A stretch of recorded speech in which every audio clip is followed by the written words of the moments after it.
जी अस्सलाम वालेकुम। Welcome to Pakistan stock नेटिक। उम्मीद है कि आप तमाम दोस्त खैरियत से होंगे और 14 अगस्त भी यकीनन आपका अच्छा गुजरा होगा। मार्केट की आज की सूरत हाल के बारे में बात करते हैं। उससे पहले यार माजरत, चंद दिन जो है वो वीडियो अपलोड नहीं हो सकी कुछ ज़ाती मसरूफियात की बिना पर। और इंशाल्लाह लेट्स सी, उम्मीद है कि आने वाले दिनों में ये मामलात जो हैं वो इंशाल्लाह नॉर्मल हो जाएंगे और ये ज़ाती मसरूफियत जो है ये कुछ ज़्यादा परेशान नहीं करेगी। अ, वो तमाम दोस्त जिन्होंने चैनल सब्सक्राइब किया उनको तमाम का बहुत बहुत शुक्रिया। चलते हैं आगे और देखते हैं कि आज मार्केट की क्या सूरत हाल रही। अ, हम साये के घर में शोर मचा और हमने समझा कि शायद वो लोग हमारी तरफ आ रहे हैं मार्केट नीचे चले गई। आज जो है वो मार्केट ने तकरीबन 257 पॉइंट निकाले हैं। देखिए, मार्केट के इंडेक्स पर कमेंट्स करने से पहले आपको याद होगा कि मैं अक्सर एक बात कहा करता हूं कि कुछ चीज़ें स्टॉक मार्केट के अंदर एक्सीडेंटल मूवमेंट्स होती हैं। चाहे वो अपसाइड हो या डाउन साइड हो, उनको वक्ती तौर पर तो चाहे वो अपसाइड हो तो बंदा खुश होता है, डाउन साइड हो तो थोड़ी सी परेशानी होती है। लेकिन मेरा ये ख्याल है कि जो एक्सीडेंटल मूवमेंट्स होती हैं उनका कुछ ज़्यादा प्रेशर नहीं लेना चाहिए। अब आज ये मार्केट में से जो तकरीबन 250 पॉइंट निकले हैं, मैं ज़ाती तौर पर इससे कुछ ज़्यादा क्या बल्कि मैं बिल्कुल भी इससे क्या मैं इसको कंसीडर नहीं कर रहा। क्योंकि देखिए ये एक एक्सीडेंटल मूवमेंट है, एक पैनिक सेलिंग है, लोगों ने समझा पता नहीं क्या हो गया है। हालांकि हकीकत ये है कि आने वाले दिनों में आप अपने हमसाये के अंदर जो है वो बहुत सारी पॉजिटिव मूवमेंट्स देखेंगे। जैसा कि आप लोग जानते हैं कि मैं ज़रा काफ़ी गुरेज करता हूँ ऐसे अल्फाज इस्तेमाल करने से जो पॉलिटिकल हो जाएं या हमारी स्टॉक मार्केट के टॉपिक से हट जाएं।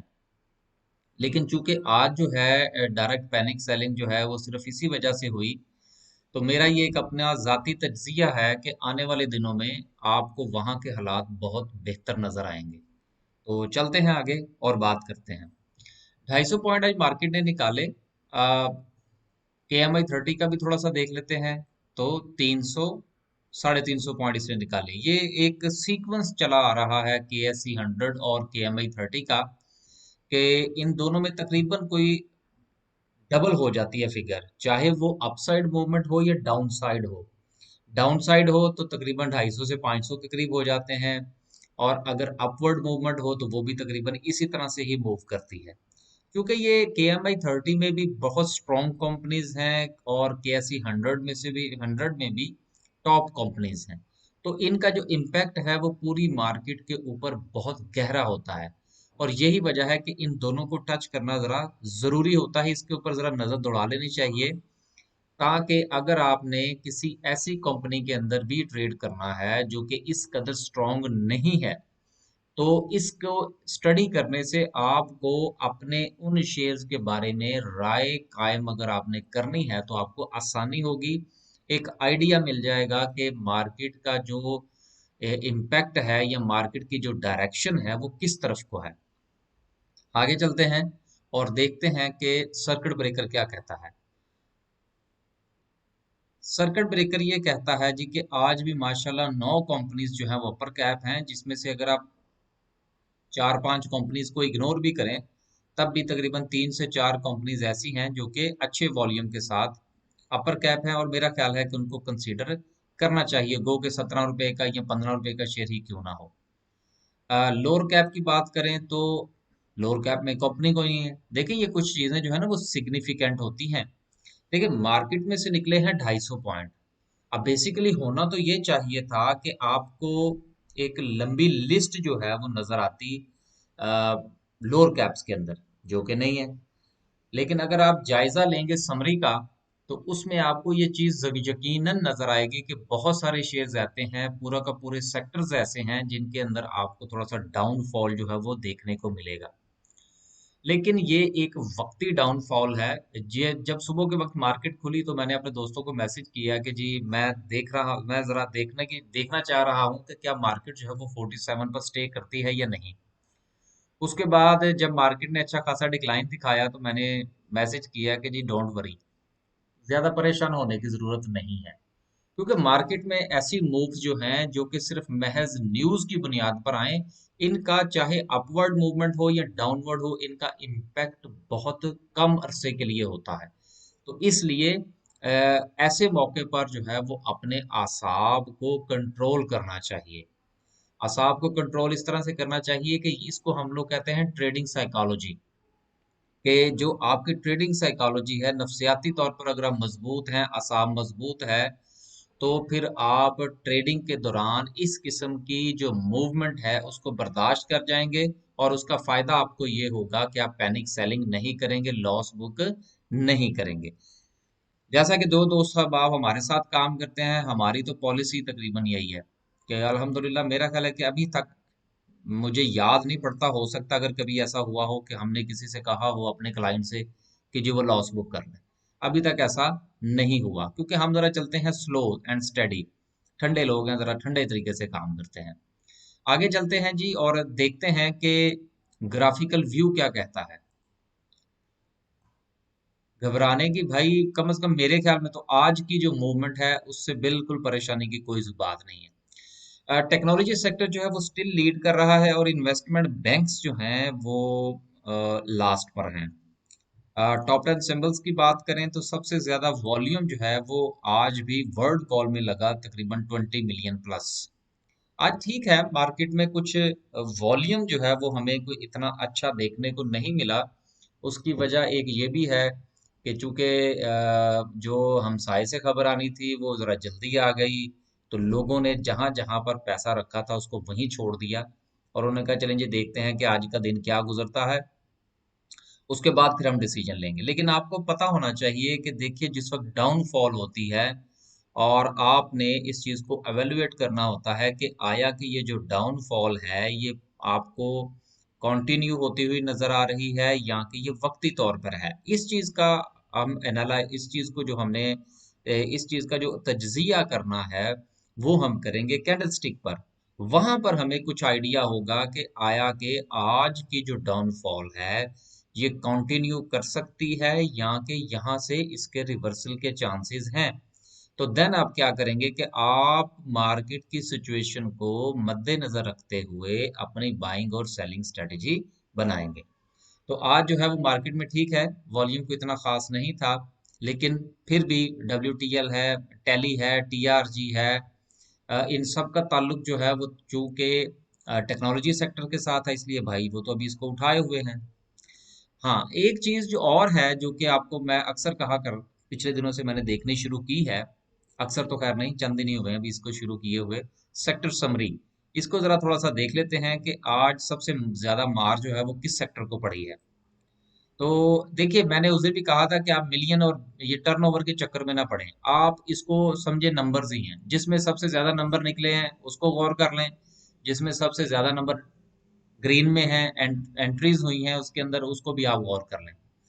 तो ऑटोमोबाइल असेंबलर में से 988 निकले हैं, ऑटोमोबाइल पार्ट्स में से 464, केबल में से 472, सीमेंट में से 773।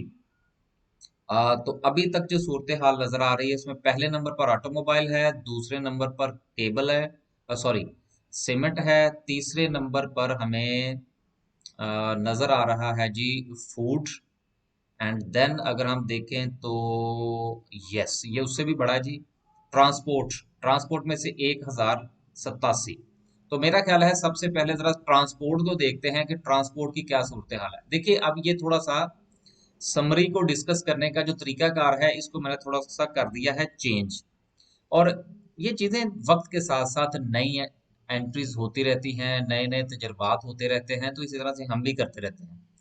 तो सबसे पहले जरा हम जायजा लेते हैं कि सबसे ज्यादा जो पॉइंट्स निकले हैं वो निकले हैं ट्रांसपोर्ट में से। तो ट्रांसपोर्ट का जायजा लेते हैं कि ट्रांसपोर्ट क्या कह रहा है, अगर खुल गया तो, नहीं खुलेगा तो फिर रहने देंगे। राइट, ट्रांसपोर्ट में अगर हम जायजा लें तो जी पाकिस्तान इंटरनेशनल कंटेनर टर्मिनल में से निकले हैं 2 रुपये 23 पैसे, और नेशनल शिपिंग कारपोरेशन में से निकले हैं 54 पैसे। नहीं, मेरा नहीं ख्याल कि कोई खास मुझे इसके अंदर कोई डिक्लाइन नजर आ रहा है, नहीं मेरा नहीं ख्याल। जिन जिन के पास ट्रांसपोर्ट सेक्टर के शेयर्स हैं वो, मेरा ख्याल है कि उनको बिल्कुल परेशान होने की जरूरत नहीं है। नेक्स्ट अगर हम देखें तो सीमेंट सेक्टर है, और एडिशन जो हुआ है सबसे ज्यादा 1500 का, वो हुआ है वनस्पति एंड अलाइड इंडस्ट्रीज में, और मैं इसमें बिल्कुल काम करने के हक में नहीं होता, लिहाजा आपने अगर देखना है तो खुद ही देख लीजिएगा। नेक्स्ट अगर हम देखें तो 1200 का इजाफा जो है वो है शुगर एंड अलाइड इंडस्ट्रीज में। इसमें भी कुछ खास नहीं है। दूसरे नंबर पर इसमें से था सीमेंट सेक्टर। अब सीमेंट को देखते हैं कि उसकी क्या पोजीशन है। सीमेंट सेक्टर की बात करें तो अटक सीमेंट में से निकले हैं 2 रुपये 62 पैसे, और 5 रुपए निकले हैं चिराट सीमेंट में से। Very good. उसके बाद 10 रुपए निकले हैं लकी में से। देखिए लकी जो है वो तकरीबन 900 रुपए का शेयर है, और उसमें से 10 रुपए निकले हैं। चिराट सीमेंट जो है वो 150 रुपए का शेयर है, उसमें से 5 रुपए निकले हैं। तो 150 रुपए वाले शेयर्स में से 5 रुपए का निकलना ये बहुत ज्यादा सिग्निफिकेंट है एज कंपेयर टू लकी के, उस 900 रुपए वाले शेयर में से 10 रुपए निकले हैं। बाकी पावर वगैरह जो है वो भी ठीक है। देखिए ओवरऑल ये दो सेक्टर का हमने थोड़ा सा जायजा लिया है। अगर आप इसको थोड़ा सा मजीद एनालाइज करें तो सर जी मार्केट को कुछ नहीं हुआ, और मैं जाती तौर पर ये समझता हूँ कि आज की जो मार्केट की डाउनफॉल आपको नजर आई है, मेरे ख्याल में ये ज्यादा तूल नहीं पकड़ेगी। और अगर आपने बाइंग फरमानी है तो आप बाइंग फरमा सकते हैं। खुद फैसला करें आपके पास कौन कौन से शेयर हैं, उनमें से उनको आपने एवरेज कहाँ पर करना है, आपने उसमें एडिशन कहाँ पर करना है, सेलिंग करनी है, बाइंग करनी है। आप उसको एनालाइज करें। इन वर्ड्स को साथ में आप जरूर फैक्टर इन कर लीजिएगा कि आज का जो डाउनफॉल है मेरे ख्याल में ये ज्यादा आगे नहीं जाएगा। उस अगर आप खुद कर सकते हैं तो वेल एंड गुड, हमसे पूछना हो तो आप जरूर पूछिए। लेकिन यार एक चीज मैंने यहाँ पर और कहना थी कि अभी भी दोस्त अहबाब जो यूट्यूब पर मैसेज भेजते हैं सवाल पूछने के लिए, या व्हाट्सएप पर आप सवाल पूछते हैं या पूछना चाहते हैं, तो ये हमारा व्हाट्सएप नंबर है। यहाँ पर आप जो है वो हमारे साथ राब्ता फरमा सकते हैं। लेकिन सर बराए मेहरबानी आप जिस वक्त सवाल पूछें तो सवाल थोड़ा सा डिटेल में लिखा करें, बताया करें कि आया कि आपने वो शेयर खरीदना है या शेयर बेचना है। अगर आपने वो बेचना है तो आपने वो कितने पर खरीदा, या अगर आप खरीदना चाह रहे हैं तो आपके ख्याल में उसकी बाइंग प्राइस क्या है जिसको आप कंसीडर कर रहे हैं। तो इसलिए ये डिटेल के साथ लिखा करें, सिर्फ महज ये ना पूछा करें कि जी इसके बारे में आपका क्या ख्याल है। अब 400 कंपनीज हैं, मेरा तो सबके बारे में ही अच्छा ख्याल है, बुरा तो किसी के बारे में भी नहीं है। लेकिन देखना ये होता है कि आपका जो शेयर है आप उसके बारे में क्या जानना चाहते हैं। बाकी हमारी ये पोर्टफोलियो मैनेजमेंट सर्विस है, अगर आप ये ज्वाइन करना चाहें तो मोस्ट वेलकम है। बेसिक भी है और इनहेंस भी है। अभी फिलहाल जो है वो अगले चंद दिनों के लिए हमारी जो इनहेंस सर्विस है इसमें मजीद हम क्लाइंट्स नहीं ले रहे। क्योंकि आपको पता है कि ये जो सर्विस है ये वन ऑन वन होती है। इसमें हमने एवरी वीकेंड जो है वो कॉल्स करके सारी चीज़ों को डिस्कस करना होता है। इसलिए इसमें हम बड़े महदूद से लोग रखते हैं जिनको हम पर्सनली टाइम दे सकें। बेसिक सर्विस जो है ये इसमें दरवाजे खुले हैं, अगर आप में से कोई दोस्त ज्वाइन करना चाहे तो मोस्ट वेलकम। चलते हैं जी आगे और देखते हैं कि आज की जो कैंडल है वो क्या कहती है। राइट, देखिए कैंडल जो है बहुत अच्छी है। आप ये देखिए कि चंद दिन पहले हमने यहाँ पर एक लाइन लगाई थी, उसको जरा हम दोबारा लगा लें तो हमारे लिए आसानी हो जाएगी। और बिल्कुल एग्जैक्टली जहां पर आज मार्केट की क्लोजिंग है, ये वही इंडेक्स का लेवल है जहां पर हमने ये राय कायम करने की कोशिश की थी कि अगर मार्केट जो है वो यहाँ से नीचे जाती है 48,000 से, तो मार्केट को 47,000 से रिकवर करना चाहिए। और ये वो स्टेज थी कि आज से तकरीबन को 3 सेशन पहले जहां से मार्केट ने बाउंस बैक किया था, और उसके बाद मार्केट जो है वो मुसलसल प्रेशर में रही। लेकिन आज की जो कैंडल है गो की, अगर आप उसका जायजा लें तो उसने तकरीबन डिप जो ली है वो तकरीबन 46,700 तक की ली है, लेकिन उसके बाद मार्केट ने तकरीबन 200 पॉइंट्स की रिकवरी दिखाई है। और ये जो रिकवरी दिखाई है ये बहुत ज्यादा सिग्निफिकेंट है।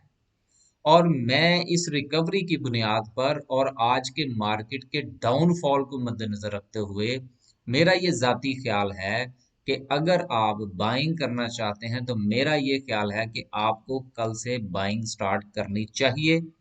मार्केट, मेरा नहीं ख्याल कि इतना ज्यादा डाउनफॉल आपको दिखाएगी। अगर मार्केट ने इस चीज को कंटिन्यू करना होता तो आज यहाँ पर जो आपको मार्केट के अंदर को 200 पॉइंट्स की रिकवरी नजर आ रही है, शायद ये आपको नजर ना आती। आप इसको कंसीडर जरूर फरमाइए। आज के लिए सिर्फ इतना ही। वीडियो काफ़ी शॉर्ट है। कोशिश ये की है कि अब चीज़ों को थोड़ा सा मज़ीद जो है वो प्रिसाइज करने की कोशिश की जाए। आपका कोई सवाल हो, आप पूछना चाहते हो, हमारे साथ काम करना चाहते हो, दोनों सूरतों में अगर आप खुद काम करें या हमारे साथ काम करें, यार सोच समझ कर डिसीजन किया करें, पैनिक ना हुआ करें। ठीक है, मार्केट के साथ चलना चाहिए, लेकिन मार्केट के साथ चलने के भी कुछ असूल होते हैं जिनको मद्देनजर रखना चाहिए। बाज औक़ात जो है वो मार्केट के मुखालिफ चलने में ज़्यादा फ़ायदा होता है, लेकिन मार्केट जहाँ पर स्पेस दे वहाँ पर आप बाई करें, जहाँ पर वो आपको स्पेस दे वहाँ पर आप सेल करें।